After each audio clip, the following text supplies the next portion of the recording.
राजकीय पटलावर पक्षांतर काही नवीन नाहीत। देशाच्या इतिहासात पक्षांतर केलेल्या नेत्यांची संख्या हजारोंच्या घरात असेल आणि महाराष्ट्रातील पक्षांतर सांगण्याची गरजच नाही। इथं तर पक्षांतरापुढे जात बंडखोरी करणाऱ्या नेत्यांच्या पक्षांचं नाव आणि चिन्हही मिळाल्याची दोन उदाहरणं आपल्या राज्यात आहेत। पण पक्षांतरानं काय होतं तर जो पक्षांतर करतो त्याला कदाचित सत्तेची ऊब मिळते, पण तो ज्या पक्षातून जातो त्या पक्षाला चांगलाच धक्का बसतो। आणि समजा जर पक्षांतर करणाऱ्या नेत्यानं पक्षावरच डावा ठोकला तर काय उद्रेक होऊ शकतो हे पुणे जिल्ह्यातील आंबे गावात दिसून आलं। मंडळी, तुमचा सस्पेन्स फार वाढवणार नाही, पण फक्त एक ओळ गोष्ट आहे शरद पवारांची आणि त्यांच्या रुद्र अवताराची। पाहूया।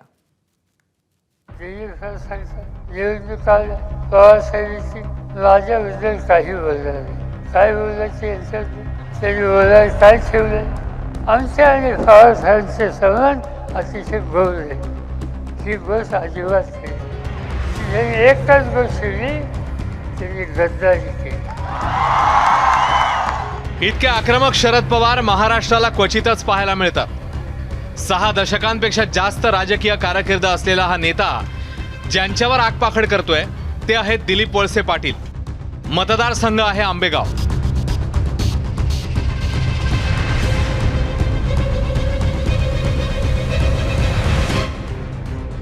विधानसभेच्या निवडणुकीमध्ये माझा एकच शब्द तुम्हाला आहे की या निवडणुकीमध्ये वळसे भाषांना 100% पराभूत करा करा करा तेच सांगतो। शरद पवार इतके आक्रमक का झाले असतील तर त्याचं उत्तर जाणून घ्यायचं असेल तर थोडं इतिहासात जावं लागेल।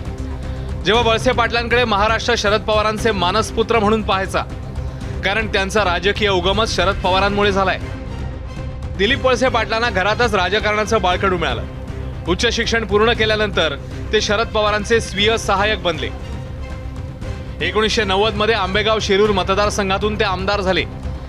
1990 पासून सलग 7 वेळा ते आमदार म्हणून निवडून आले। वैद्यकीय शिक्षण, उच्च आणि तंत्र शिक्षण, ऊर्जासह अनेक खात्यांचे ते मंत्री राहिले। 2009 ते 14 या काळात दिलीप वळसे पाटील विधानसभेचे अध्यक्ष होते।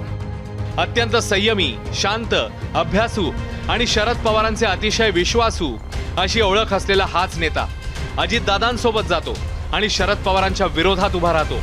त्यांच्या याच कृत्याने शरद पवारच नाही तर त्यांच्या पत्नी प्रतिभा पवारही किती दुखावल्या गेल्या आहेत याचा एक किस्साच शरद पवारांनी मतदारांसमोर सांगितलाय। माझी बायको सगळा भीमाशंकरला गेली। मला माहीत नव्हतं, आल्या मी चौकशी केली, तुम्ही जाऊन आला म्हणजे हो, तुमची व्यवस्था नेहमीसारखी नाही म्हणजे नेहमीसारखी नाही। मला काही कळलं नाही।